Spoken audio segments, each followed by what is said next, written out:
Greetings,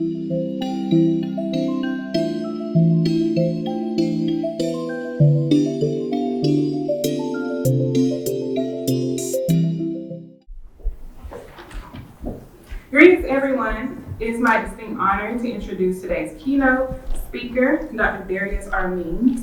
Dr. Means will share his insights on elevating the success of first-generation college students.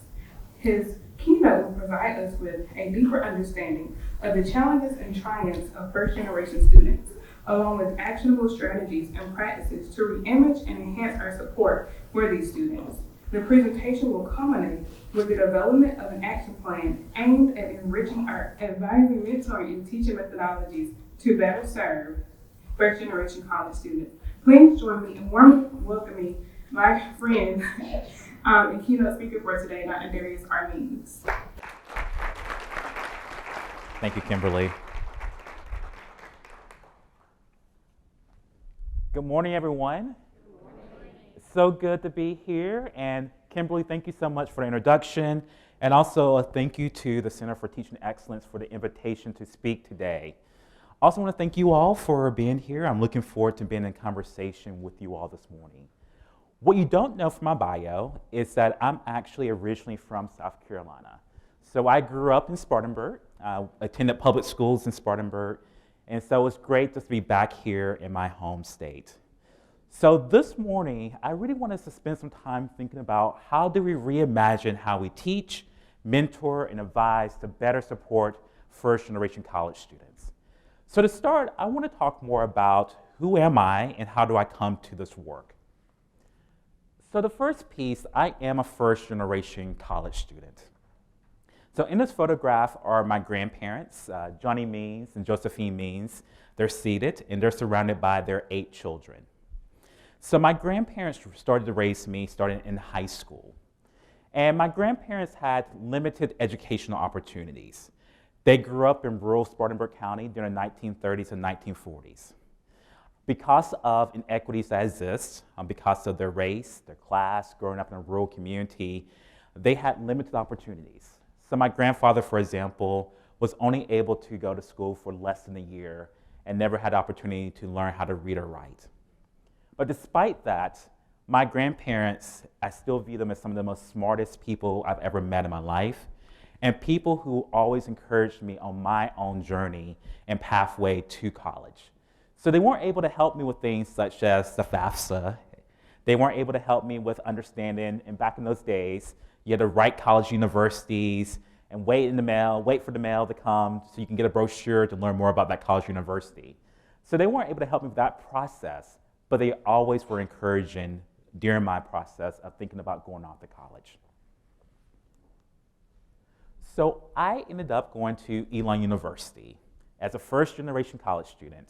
So I went to college with so much excitement about the possibilities, but also a sense of nervousness around what does this mean for me? So during the student panel, folks talked about that sense of pressure they had on their shoulders of being the first. I remember that pressure, that if I did not succeed, what would that mean for my family? And if you talk to my family, a lot of times they will say, Darris, you're the one who put so much pressure on yourself. We were just excited that you decided to go to college.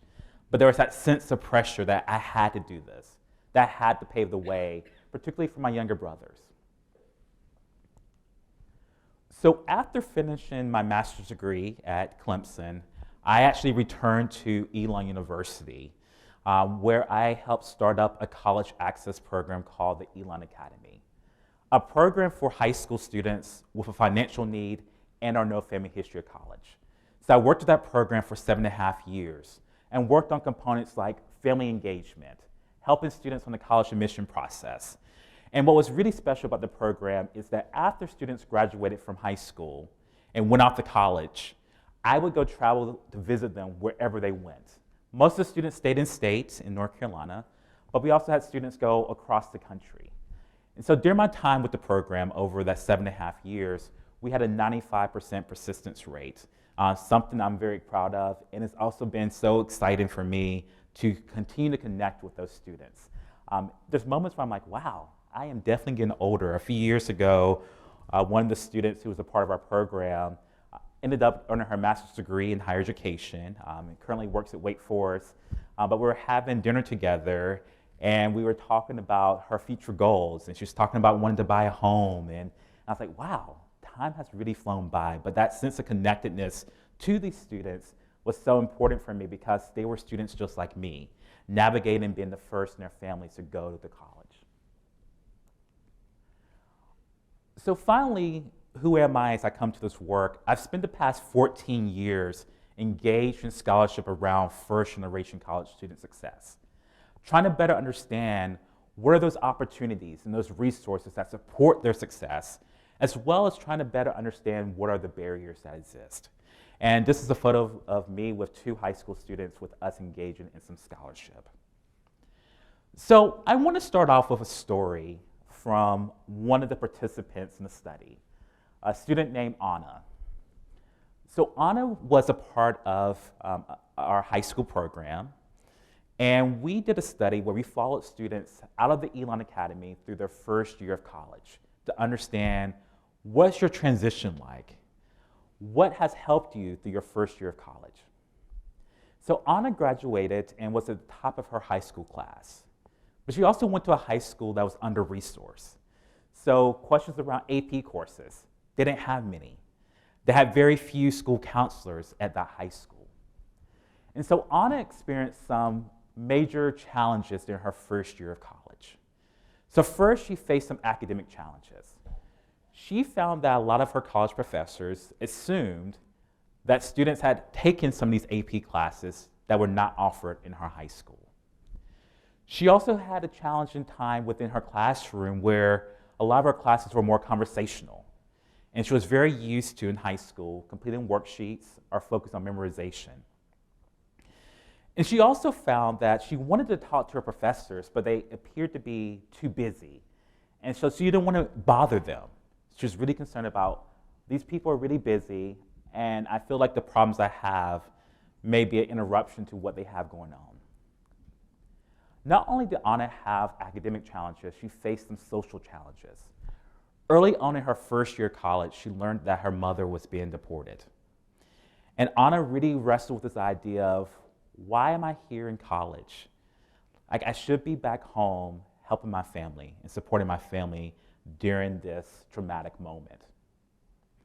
But it was a biology professor that she finally went to have a conversation with about, I'm struggling in biology, how can you help me? What resources can you provide? And that biology professor talked about his own challenges in college and talked about his struggles he had, the times where he didn't know if he was going to pass a course. And Anna was sitting across from this professor and said, I have this professor here who's had so many challenges, and maybe it's okay that I'm also struggling. And that was a moment for Anna to really shift her perspective about how to keep going in face of the challenges. As a college professor, Anna's story always resonates with me, that even the small act of a professor being vulnerable to say, here are the challenges that I've had, was a moment that was so critical for Anna.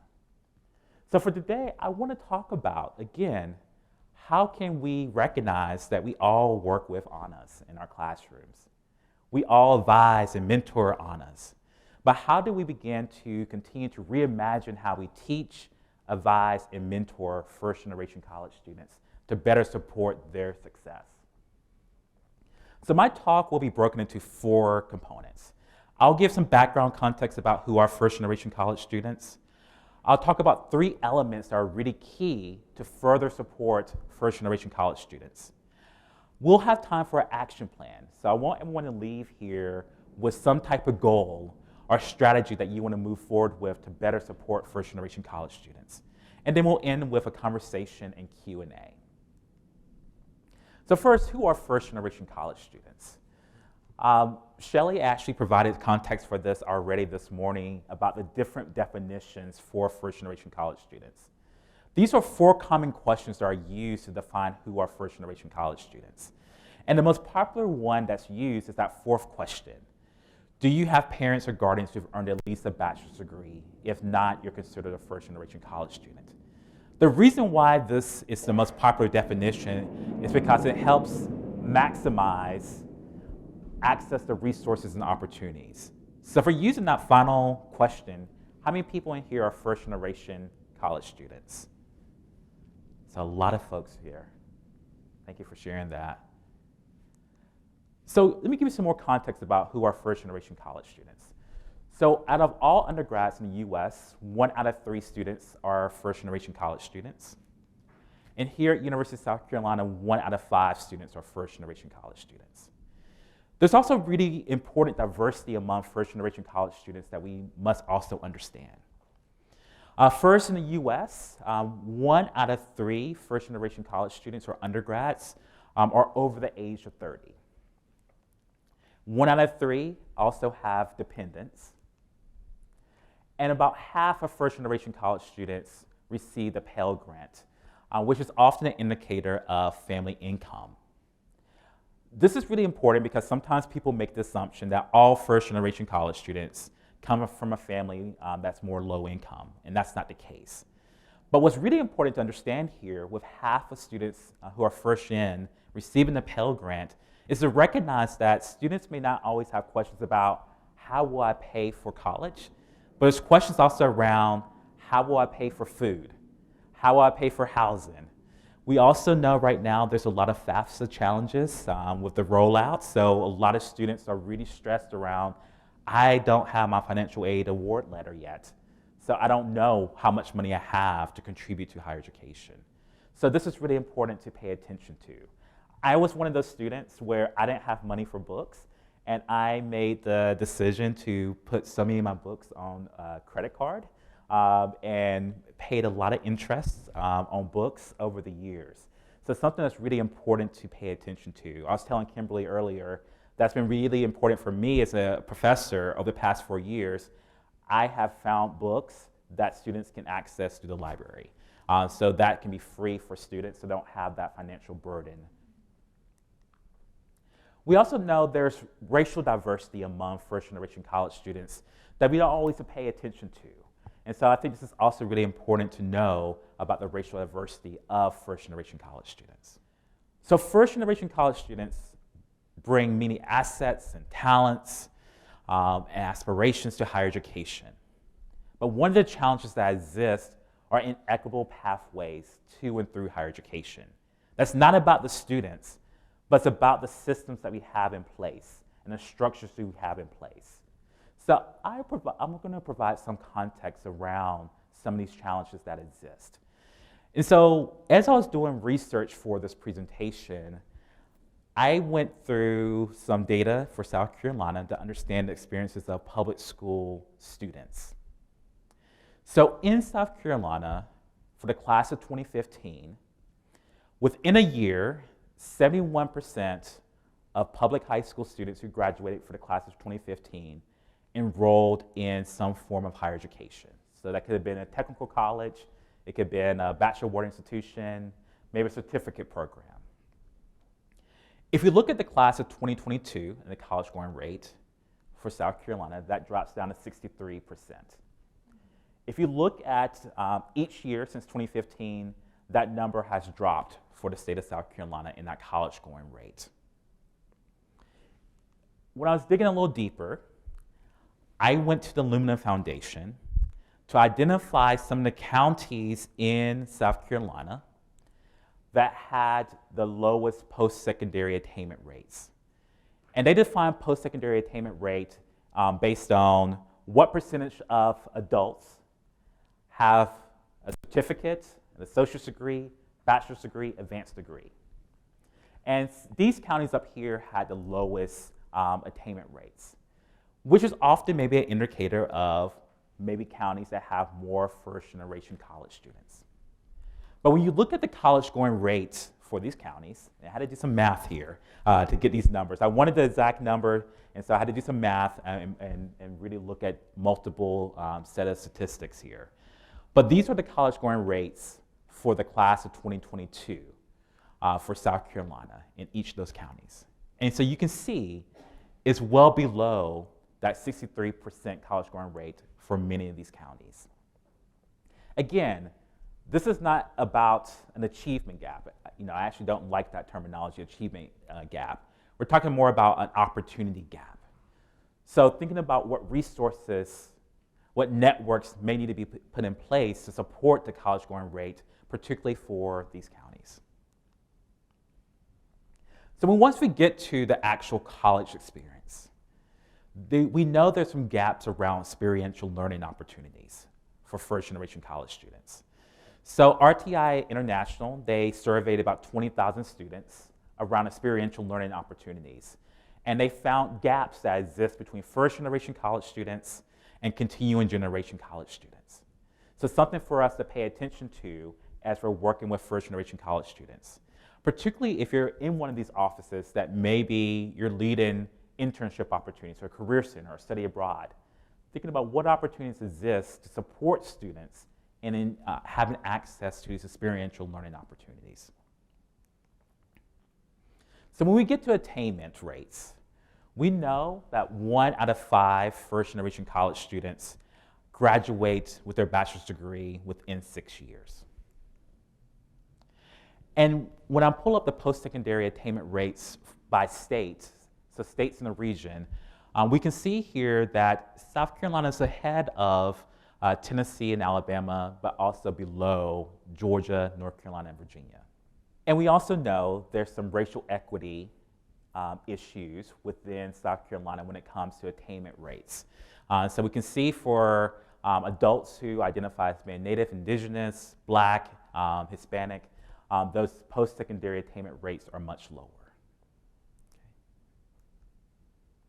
So I presented some of these challenges. Again, this is not about the students themselves, but it's about what structures we're putting in place, what we're doing in our classrooms, what we're doing in our support services.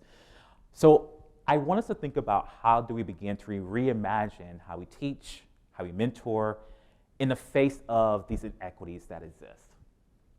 So to do so, I'm going to start off with a video here. So I'll stop the video there. So this is from the 1992 Olympics. And this is Derek Redmond, who injured himself while running. And what you don't see early in the video, Derek is sort of like pushing people away and thinking, I can do this. And finally, his father comes onto the track and helps support him to cross that finish line. When I think about the role that we have in higher education, as professors, as staff members, as leaders, we have an opportunity to be alongside students who are first-generation college students on that journey, to help them cross that finish line, even in the face of challenges, or even in the face of students resisting the support initially, that we have a particular role that we can play here.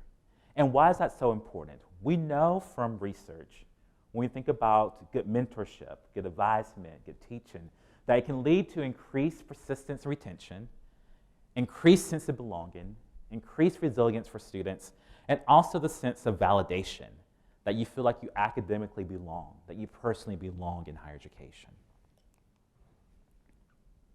But the reality is, when we're talking about first-generation college students, we may not always know who are the first-generation college students in the classes that we teach, or the students who are first generation that we may mentor or advise or come to our offices. And also, in some cases, students may not even realize that they are a first-generation college student. So that's the reality. And so I borrow from this idea of universal design, which comes from disability studies, which talks about by putting resources in place for students with disabilities, it doesn't only benefit students with disabilities, it benefits all students.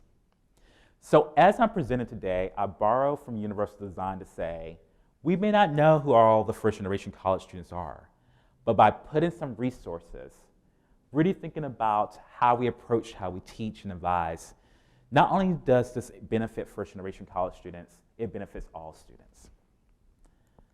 So I'm going to talk about 3 elements to consider as we do this work. So I'll talk about dispositions, supporting skills, and knowledge. So dispositions. So dispositions are all about what's your viewpoint, or your values, or attitudes towards a particular topic. And I put this camera up here as an image because it's about how are you viewing first-generation college students? What's your perspective about first-generation college students? Or the way that you teach or advise? So we're gonna do a little activity here. So I have this image up here, and I would like to hear from folks about what do you see in this image. Feel free, you can shout it out. What do you see in the image? So a rabbit. Someone sees a rabbit. A duck? Okay. So some people see a duck, some people see a rabbit. So actually, both are present here. So if you're looking at this as the eye, and this is the front of the rabbit here, and those are the bunny ears. Or you can see the duck. So if you go from here, this is the eye of the duck. This is the front of the duck with the bib there. So can you both see the duck and the rabbit now? Okay.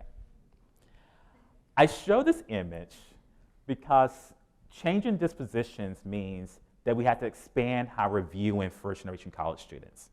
It means that we have to see both the duck and the rabbit. And part of this is about the frames and mental models that we use. So a frame is a set of ideas or assumptions that help you navigate some territory. So you have a frame around how you teach. You have a frame around how you advise. And it's related to mental models. So these deeply held images of how things work. The challenge with mental models is that we're not always conscious of what our mental models are. And they can limit how we may view supporting first-generation college students. So what are examples of mental models and where they come from? So mental models can be based on your past, current, personal, educational, and professional experiences. So, for example, if someone identifies as a first-generation college student, they may resonate with how to better support first-generation college students. If someone has been taught, they're a professor, and the way they think about teaching is from a very narrow way of being an instructor means that I am in charge, and you're going to do what I say, and there's a lack of flexibility. Some people maybe have been trained that way in their experiences of being a TA, maybe that's what they saw as an undergrad student, and so they're replicating what they saw. Mental models can also be around social biases. So you may have some biases or assumptions that you make about students who are first-generation college students that limit how you approach first-generation college students. And finally, it can be about status quo. We've always done this way, so we're not going to change it. So, for example, someone may say, I've never given students extensions in classes, and I'm not going to change it. This is the way we do things. These all inform our mental models and our frames and how we may approach working with students. So I have some questions for you all, just to talk with people near you for a few minutes. What mental models or frames do you have about first-generation college students? And what mental models or frames do you have about teaching, advising, mentoring, and how might your mental models and frames shape and support first-generation college student success or not? Yes. So thinking about roles that you can play in supporting students with experiential learning opportunities. Absolutely. When thinking about dispositions, and I've heard this already today, which is always really exciting when I'm hearing universities talk about moving away from deficit dispositions. It's critical to move away from the deficit to more of a critical asset-based disposition when working with first-generation college students. And I pull from work from Sean Harper and others to talk about this. So when I think about deficit dispositions, these are dispositions that are rooted in the assumption that first-generation college students don't have any assets or resources. It's rooted in things such as having low expectations for first-generation college students. And also using this banking model. The idea of a banking model is, okay, what don't first-generation college students know? The goal is to give them all that information and send them on their way. But when we shift to more of a critical asset-based disposition, we recognize that first-generation college students bring assets, resources, and networks with them to higher education. Something has supported them to be successful through high school to enter our institutions of higher education. When we use more critical approaches, we begin to think more about structural challenges that exist. So how do our institutional programs and services support and or hinder first-generation college students? There's questions we begin to ask. Again, instead of thinking about this being about achievement gaps, we begin to think about questions around opportunity gaps that exist at the institution. So next, I want to move to the second element. So the first element, disposition. Second element, supporting skills. So why are supporting skills so critical? In work from Terrell Strayhorn about sense of belonging, he talks about the role that faculty and staff members have in creating environments where students feel like they belong. When a student feels like they belong in an institution or in the classroom, it can lead to positive outcomes like persistence and graduation. So for this segment of the presentation, I'm going to show a few videos, and we'll talk about what's not going well in these videos. These are not all from higher ed examples, so some are from movies, but you'll get the sense of what I'm talking about. So I'm going to show the first clip from a movie, and we'll talk about it here. So I'll stop that there. So what's going on in this video that's maybe not been really supportive in thinking about? Not listening, absolutely. Anything else folks would like to share?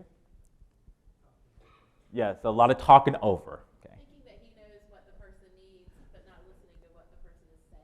Absolutely. So making assumptions about what the person may need without actually listening to that individual.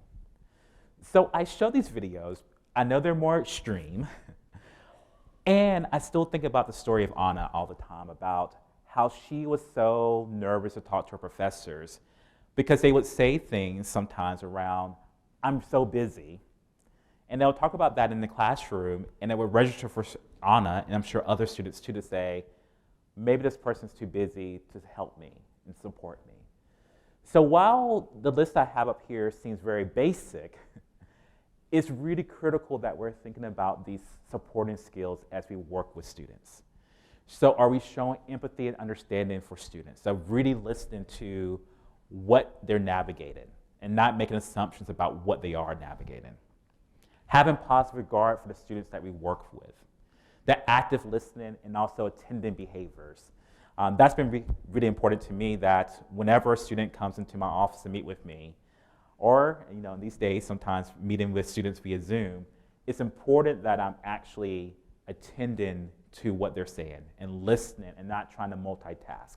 These things are really critical because for some students, they may not know the difference between who is a lecturer, who's an adjunct, who's a full professor. They may not know. They see someone as an instructor who can be supportive. And if their first experience with a college professor is very negative, it may lead students to say, well, I'm not going to do that again. I'm not going to ask for support again from particular professors because I feel like I didn't get that support in the first time or first go around. Also just want to mention appreciative revising is a framework to consider. And this actually comes from the work from Bloom and Hudson. And actually Bloom used to be here at University of South Carolina. And so thinking about appreciative revising, this is a great framework to consider when working with students. They presented sort of 4 components of this framework. The first piece is around rapport. How are you building rapport with the students that you work with? Once you have that rapport, you can really focus on aspirations and learning more about the goals of first-generation college students. Pursuing aspirations, so helping students identify the resources that may exist on a campus or opportunities that exist for them to be able to pursue their aspirations. And finally, challenges. When working with students, they're going to navigate challenges, or they may change their mind and say, those goals I initially had, I'm no longer interested in. So how are we ready to work alongside students, hear from them and see them and support them during their journeys in higher education? So finally, I'm going to go to knowledge. And knowledge cuts across skills and dispositions. I'm going to present some of practices that I've gathered from research studies, some from others, some from my own work. And one of the important things to always know about best practices is always considering, will this work for my context and my setting? So I want to say that before I dive into this. So I want to start off with some individual recommendations and things to consider. The first piece is around how do you set the tone for belonging?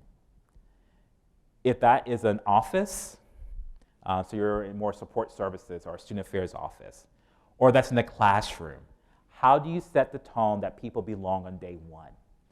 I've been working on a research study for several years now that's focused on Black students and their persistence to science degree programs. And I've heard story after story from students that will say something along the lines of, on the first day of the semester, I had a professor say, half of you all will fail this class. Or half of you all are going to change your major before the end of the semester. For a student who's first generation, to them that does not set the tone for belonging. And they may question, why am I in this class? Am I going to fail? And what does that mean, not just for me individually, but also for collective, my family, my community. So we have the opportunity to set the tone from the first day. One of the things that I actually do in my class is that I offer a positionality statement on my first day of class. So I talk about who I am as a teacher, how I show up as a teacher. I talk about being a first-generation college student. And I give examples of things I struggled with as a student. I've noticed when I am vulnerable with students, they are more often ready to come to me when they face challenges during the semester. So how are we being vulnerable with students so they know and we can normalize struggle and challenge? I'm just going to mention a few more things here. How do we address the hidden curriculum and jargon? In some work that I did with my colleague Kim Pine, we followed students during their first year of college to understand more about what are those institutional structures that support your sense of belonging and also hinder your sense of belonging. And one of the things that we learned from students is around this hidden curriculum. So we'll say things to students around, you're going to do group work, or we're going to have a conversation about this. But students may need some additional support to understand, what do we mean by engaging in group work? What do we mean about having an academic conversation? What do we mean by writing a literature review? So we have to be very careful that we're not making assumptions that everyone knows what we're talking about. Same thing with jargon. I heard that on the student panel. Someone talking about office hours. Like, what's the purpose of an office hours? Like, what do I do? Like, why would I want to go to office hours? So we have an opportunity to really provide some context for students and preparation for students. One of the things I do in my classes with group work, and I must admit, I was a student who was like, oh, group work. I was never excited about it. But one of the things that's been really important to me as an instructor is on the first day of class, I'll talk more about what it means to be a part of a group. And based on the groups, I will have students develop sort of contracts for their small groups. And halfway through the semester, I say, you're working on this major project, but I'm going to do a check-in point. So let's pull that contract out and say, how are things going? What do we need to adjust out here? What are people's issues or challenges right now? So helping students understand how to engage in a group and providing the structure in your class can be very beneficial for students engaging in this.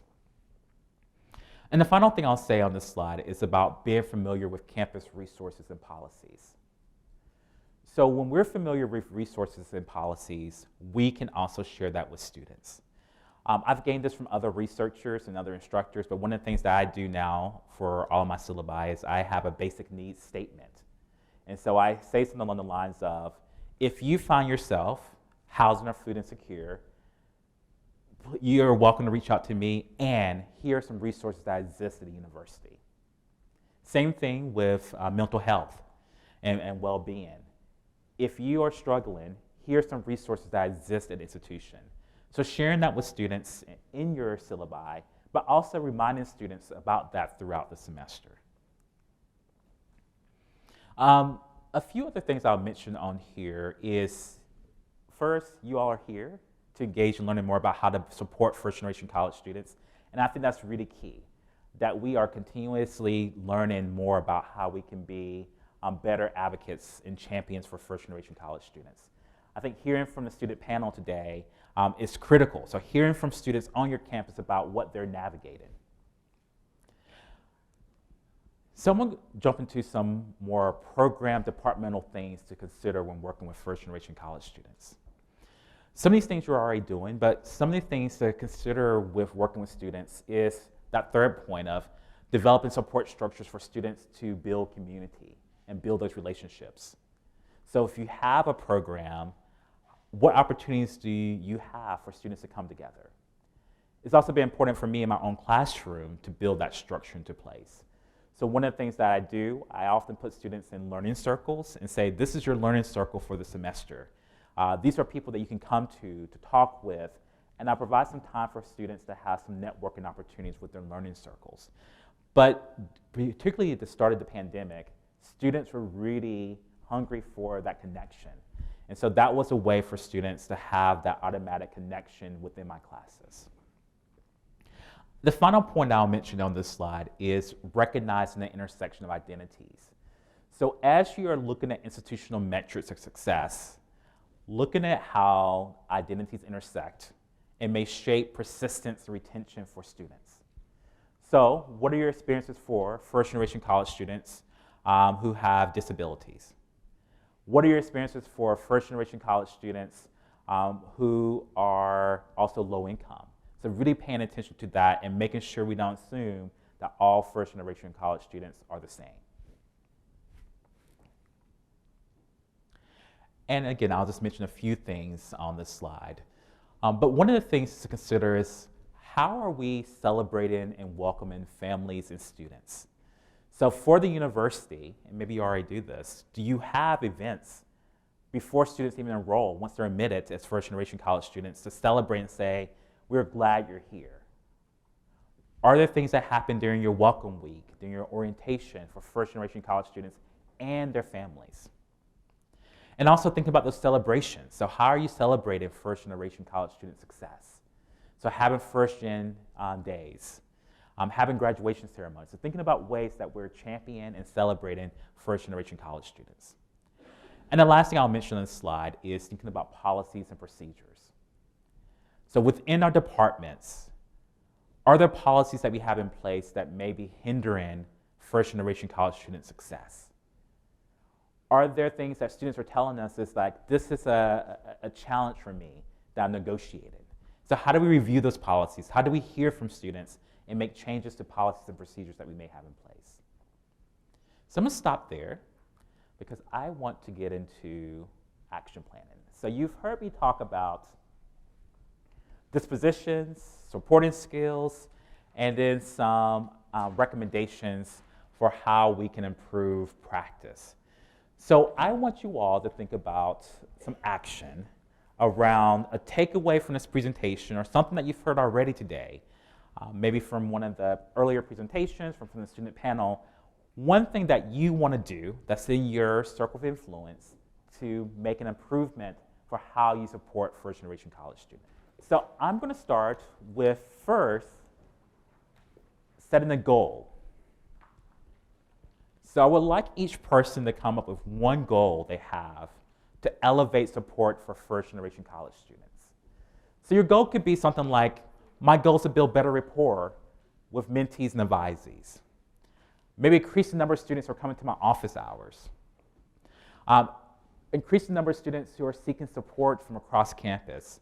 Or my goal is to make my syllabi more inclusive of first-generation college students. So I'm going to give each person a moment to write a goal down that you have. So I'm going to move on here. So once you have your goal, I want you to begin to think about your timeline and your action steps that you need to take for your goal. So if I took the goal of, I want my syllabi to be more inclusive of first-generation college students, maybe my action steps are, in July, I'm going to read through each syllabus. Second, I'm going to document areas in the syllabus where I can be more explicit or reduce jargon or provide additional resources that can enhance first-generation college student success. And then meet with a colleague to ask for their advice about these changes.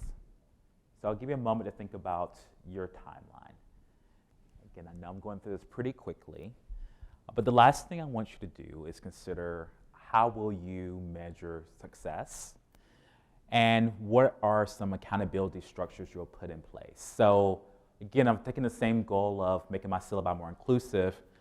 Maybe I'll measure success by engaging with students early in the semester for feedback on the syllabus. And maybe my accountability is that I'm working with a faculty colleague to get initial feedback and to check in with them about, this is the feedback I have received from students. What recommendations do you have? Or this is what I'm thinking about. So just talking through that with a colleague. And what I would like you to do is at your tables, and you may need to, if you're at a large table, you may need to group up or have 3 people. Just talk about what your goal is. Because at your table, you may find that there's people who have very common goals, and so there's an opportunity to maybe work together. So I'll give you a few minutes just to chat with the people at your table about what your goal is.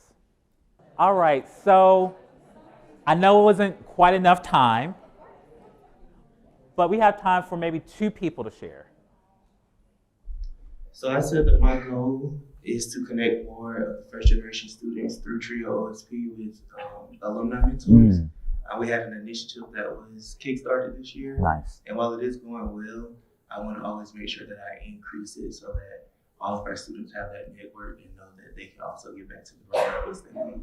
Absolutely, great. Thank you so much. I love that idea of how are we connecting alums to current students. Absolutely. I'll share one on the recruitment side, really just trying to help to conceptualize and understanding what the definition of first year means at USC to students that are interested in coming here as an asset-based definition and not one of deficit. But then also, how do we help funnel them, communication and information about resources that we have on the front end before they apply, so they can understand what that community needs, because a lot of the information is not ascertained until the time of application, where they get that question on the application. You can come from a family that is X, Y, and Z. And so how do we get some of that information that they can self-identify before? And that goes out to all students that are interested in South Carolina. So those are things that are on the horizon in my mind. Absolutely, great. Thank you so much. So better understanding ways or strategies to reach out to students earlier in their high school experience. So not waiting until the application when they see the question of, are you a first generation college students? Like, what are we doing in the front end before then? So with that, that's at time. So I want to just return to Anna's story again about just the importance of connection, that the small things that we do matter to students and connecting with them. But with that, I think I have maybe time for 1 or 2 questions, if there are any questions that folks have. This has been absolutely phenomenal, so thank you for making the time to come and talk to us today. You've been able to hear a little bit about the state of where we are now. You've been able to hear from our students, based on your research and just where you stand in the field. Can you give us a couple of nuggets of where you would see as, I don't know if you've not read everything about our campus, but just some general nuggets of what you've seen be successful in other places that we may want to look at first for our campus and moving forward. Yeah, that's a really good question, because I feel like a lot of the things that you are doing is exceptional. So I was very excited just to read more about what's happening here at University of South Carolina. I do think maybe one thing to continue to consider is that faculty engagement, and what does that look like? I know that some institutions, they will have sort of faculty learning groups that exist, where a group of faculty members are focused on one topic for an entire year, and they're thinking about ways that we're putting some of these strategies into place. So I don't know if you already do that. So faculty learning groups can be really important because, again, sometimes for students, particularly students who maybe are not engaged outside the classroom, their interaction may be just with the faculty members initially, and that makes a world of difference in feeling like they belong or maybe not belong on a college university campus. So that's one idea that comes to my mind. Yeah, you're welcome. So I teach a fairly large class that gets broken up into smaller labs or whatever. Yes. And I make a big deal about office hours. I say all the words and say that's when I'm sitting there waiting for you to come see me. But how, I guess I'm looking for any other ideas to be able to reach the student that's sitting in the faces of 70 students that I am there for them. They're in a large class, Yes. so they tend not to raise their hand to ask questions. They wait until afterwards, but then sometimes they don't even come up afterwards because they see other students there. I don't know. And so I do everything I can. So I guess what are other ideas to reach these students in larger classes? Yes.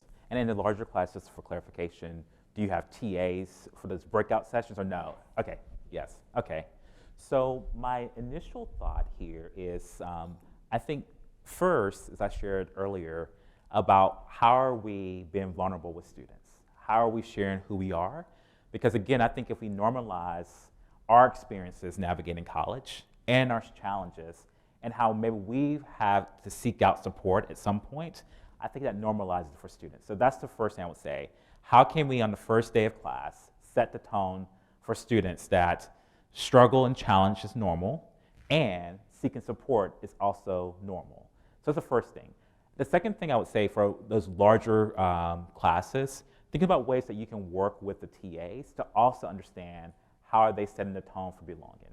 And maybe with the TAs, maybe they won't come to the instructor right away, but are there possibilities for the TAs to build in some time for that relationship building within the classroom while you're focused on the academic work and focused on the relationship building? So what are opportunities in the classroom for students to connect with each other? Within those smaller sections of classes, are there opportunities for students to have learning circles where they have a consistent group throughout the semester? So those are some initial ideas that I have. Yeah. All right. Well, I think we're at time here, so I just want to say a huge thank you all for being here. And if you have questions or want to follow up, don't hesitate to reach out to me via email. Happy to provide more information or any of the resources that I have. Thank you all.